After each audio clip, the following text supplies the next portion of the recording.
Well, my messages for the past 2 Sundays, the Sundays since the election, have been very challenging ones. And I am grateful that they have resonated with so many of you and that you have shared them with your family members and friends. Those 2 talks have received together over 1,000 views on YouTube. That said, today's message is going to be very different. Today's message, we're going to take a little break and we're going to hear some stories. And I think we can all enjoy that. The stories that I'm going to tell you today are stories that I hope will inspire you and will awaken you, like we heard in our readings, and will strengthen your belief and your faith. So I'm going to begin on this first Sunday of Advent by telling you a story not about Jesus, but a story about the Buddha. Now, I've shared with you before in the talk how Buddha and Jesus had very similar stories. In fact, there's lots of books that you can read that are about the parallel sayings and teachings of Jesus and Buddha. Now, if you were with us last Sunday, we explained that Jesus was born 2,000 years ago, but that the Christ was born 4.5 billion years ago. Christians believe that Jesus became one with the Christ. Buddhists believe that Buddha became one with that same presence and power, essence and energy that was birthed 4.5 billion years ago.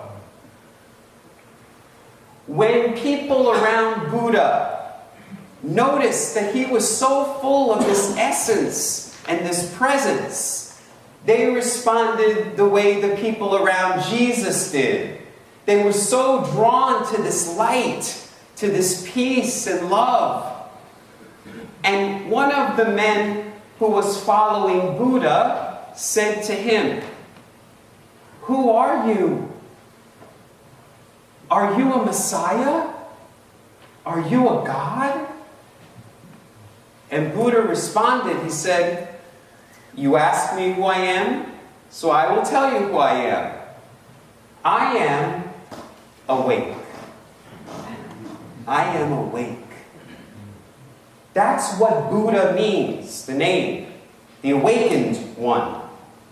And that is what the Christ is, the awakened one. It's the same. We've heard about this awakening this morning. We sang about it in our opening hymn, and we just heard it in our 2 lectionary readings for the first Sunday of Advent. Because that's what Advent is about. It's about awakening. So in that first reading from Romans, it says, "Now is the moment for you to wake from your sleep. The awakening is coming." And in the Gospel from Matthew, Jesus said, "Keep awake. The veil is lifting. We don't know what time, but it's happening. Be awake. Don't fall asleep." Many spiritual teachers tell us that most of the world right now is asleep. They are just going through the motions of life. The purpose of the spiritual life is to awaken us to that essence, that energy, that power, that presence, to be open to the awe and wonder, to pay attention. The word Advent itself comes from the Latin word adventus, which means watchful. What Advent is about it's about paying attention, being alert, being expectant, but not about fear, being expectant of something amazing. As we heard in our words of integration, This isn't about the end of the world. This is about the coming of the light. So we want to stay watchful for the signs of this light, for these miracles that are happening all around us. Think of little kids during this time of year, how they're in such awe and wonder of all the beautiful lights, and they're so excited about the gifts that are on their way. Think about expected parents who are so excited getting the nursery ready, waiting for the birth of this new life.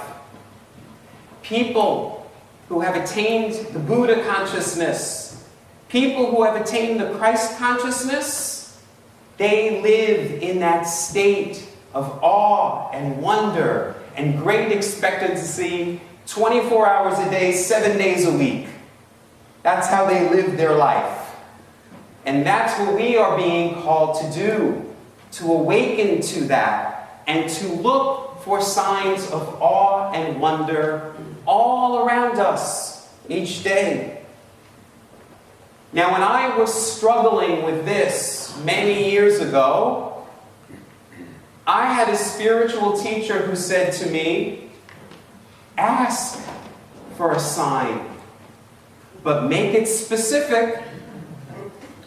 So when I was in prayer one morning in the silence, a blue butterfly came into my imagination. And I thought, well, that's what I'm going to ask for. That's pretty specific. I'm going to ask to see a blue butterfly. Now, I wasn't planning a trip somewhere exotic. We don't really see blue butterflies in West Michigan. But I was testing the universe. I was testing God. And like the Apostle Thomas, the doubting Thomas, who said he needed a sign in order to believe, I needed a sign. Well, sure enough, that Sunday, when I left church, I went to shake the pastor's hand, and I noticed the necklace she was wearing. And I asked her about it, and she held up the glass pendant to the light, and she said, inside here is an actual blue butterfly wing. And she told me where she bought it, and I, right after church, went to that store in Saugatuck, and they had one left, and it was $30, which was more than I wanted to spend at the time. Greg and I owned a small bed and breakfast, and we were coming into the off-season. But when I went back to the bed and breakfast, one of the rooms had checked out, and when I went in to clean the room, there on the nightstand was a tip. And it was $30. Now, Greg and I have owned B&Bs for almost 15 years, and no one has ever left us a $30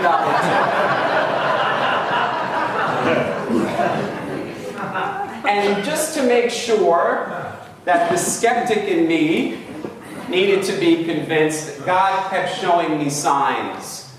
I flew to New York shortly after that to visit my mother, who was in the hospital.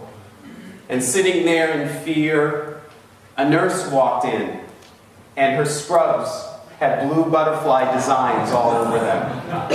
And when I went into the elevator, there was a woman holding a helium balloon in the shape of a blue butterfly.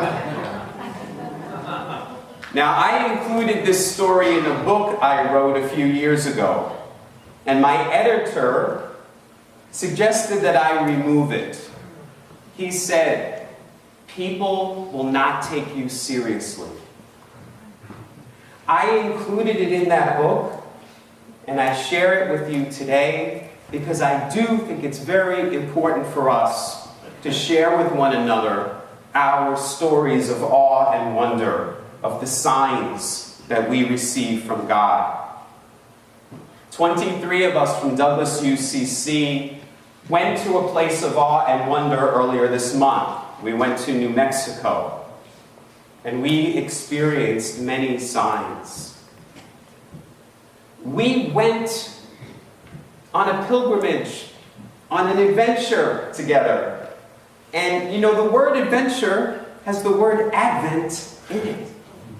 When you go on an adventure, you're watchful for signs. You're so expectant of, this is going to be amazing. What am I going to see? And we saw many signs. I'm going to tell you about a few of them today. The first place we went to was Albuquerque, and we went to the Center for Action and Contemplation, which was founded by the best-selling author Richard Rohr, who we got to meet there. And he told us when we arrived that we had just missed two people who had left just prior to us, Melinda Gates and Bono. And as we toured the center, I was looking for signs. And the first one I saw was right by the front door. It was an actual sign. And instead of saying, no dogs allowed, it said, no dogma allowed. I really liked that. But the sign that really struck me, I shared it with you last Sunday, was this beautiful mural of St. Francis of Assisi. And when I saw that, it reminded me of my Franciscan friend, Father Michael Judge, who I've spoken with you about. He was the priest who was killed on 9/11. He's known as the Saint of 9/11. And I worked with Father Michael back in the late 80s and early 90s in New York, helping him found a center for people with AIDS at the height of the AIDS crisis. And as I looked at that mural, I felt Michael's presence with me. We kept touring the property, and someone in our group asked, what's the history of the property? And we learned that back in the late 80s and early 90s, the Center for Action and Contemplation was a center for people with AIDS. And for me, I thought, I was feeling Michael's presence, and he was letting me know in return that this was real. That was my sign. I got it on the first day. I was ready to go back to Michigan. But more signs kept coming. Our adventure took us to a place called Chimayo. Chimayo is known as the Lourdes of the United States. And if you've been to Lourdes or you've seen pictures of Lourdes, it's very much like that. People go expecting miracles and healing, and many have achieved them there. They leave behind their crutches and wheelchairs, knee braces and back braces because they don't need them anymore. And I'm often very skeptical of such things. But in Chimayo, I experienced a miracle. Some of you know that I, as a young man, was a religious brother in the Catholic Church. I lived in a monastery. When I knew that it was time for me to leave, I knew I needed a job. And I opened up the newspaper, and the first thing I saw was an ad for flight attendants. I got that job. And the airline I flew for was an airline that did refugee and military flights. And it was working there that I met Greg. And after that, we opened a bed and breakfast to welcome travelers from all over the world. Well, when we were in Chimayo, there was a restaurant in Chimayo. It's the only place that you can go get something to eat. So people come from all over the world to experience healing, but there's only one modest little luncheonette where you can get food. And it was called Leona's. And I was immediately drawn to that because that's the name of Greg's grandmother who died a few years ago, Leona. So I thought maybe she was going to make herself known to me. The owner of Leona's came out and spoke with our group. And he just started telling us about Leona. And he said, Leona was my late wife. As a young woman, she was a Catholic sister, and she lived in a convent. But one day she opened up the newspaper, and there was an ad for flight attendants.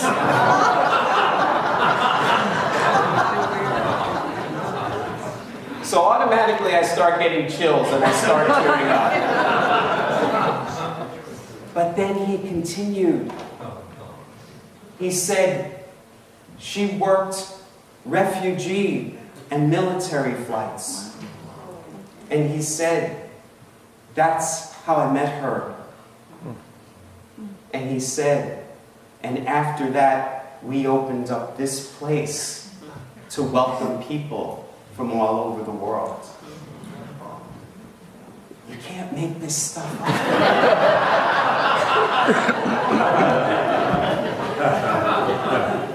And I will always remember what he said about Leona.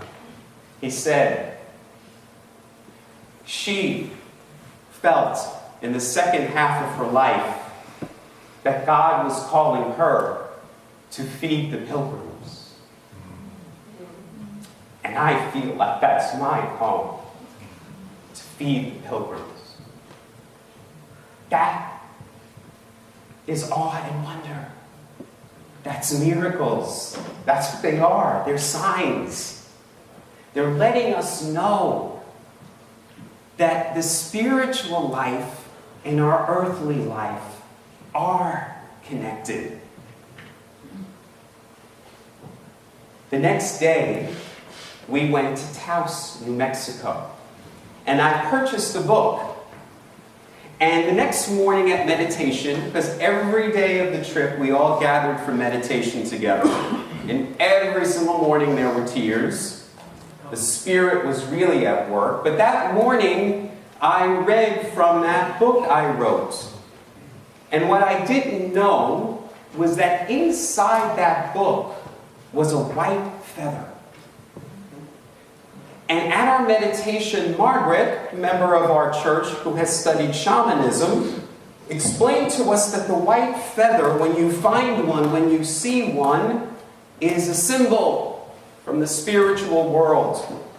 And so I read at meditation that morning that page that the feather was in.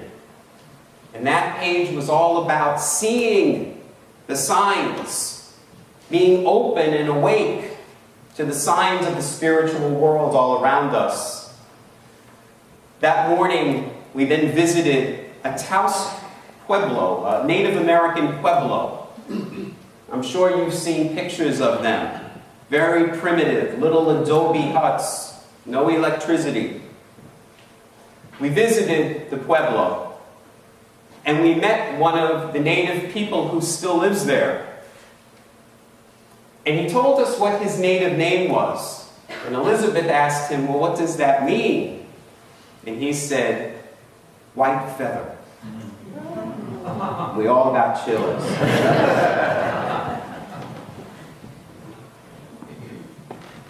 Some of the people who live on the Pueblo make crafts. And so they opened up their homes for us to go in and to buy the things that they make. And so many of our group were buying jewelry. And someone in our group said to me, Pastor Sal, don't you want anything? And I said, no. And she said, well, I'll buy it for you, whatever you want. And I said, no, it's not that. I'm just not a jewelry person. And the Native American woman looked at me and she said, I have something you may like. And she reached into her smock and she pulled out this. Blue butterfly.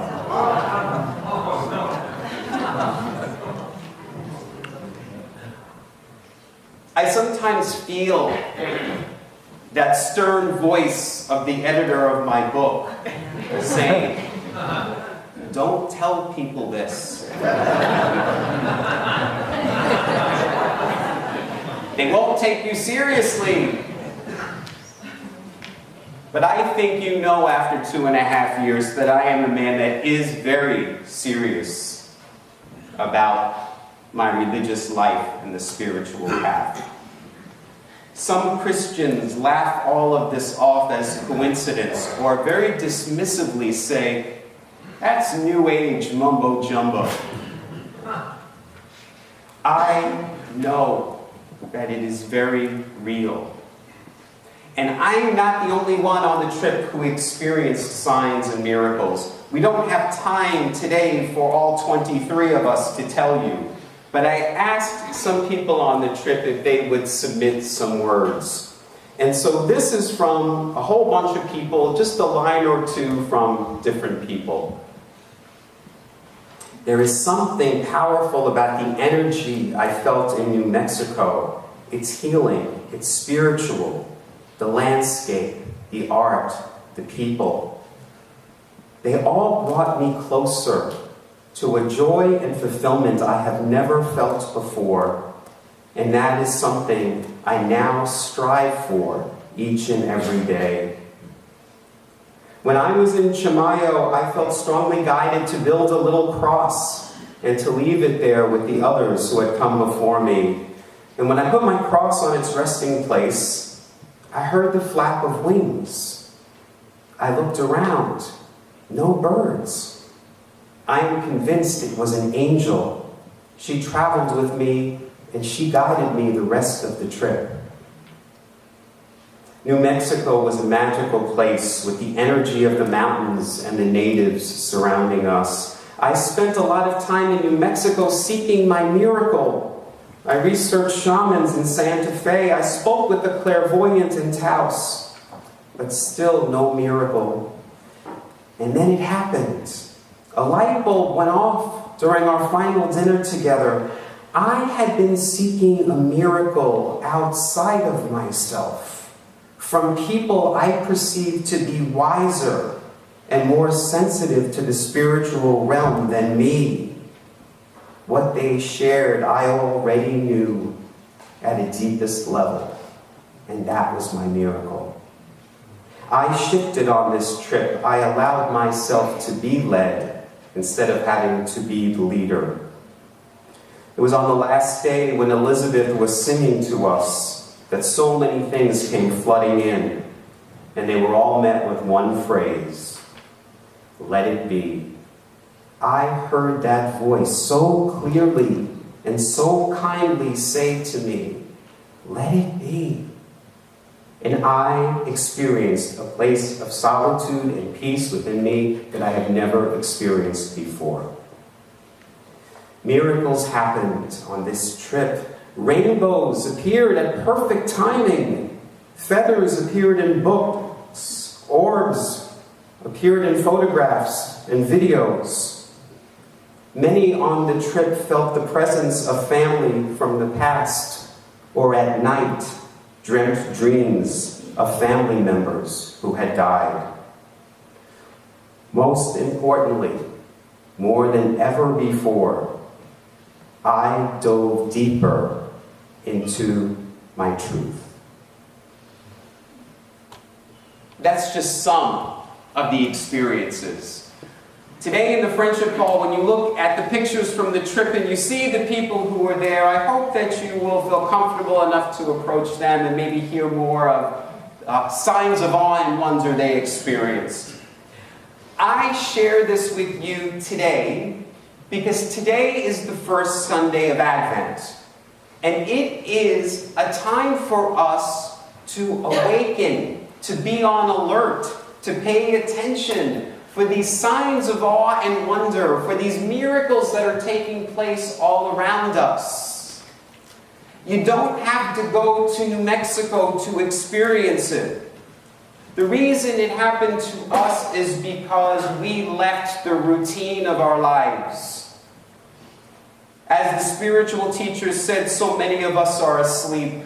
Every day we're just going through the motions. We're not paying attention.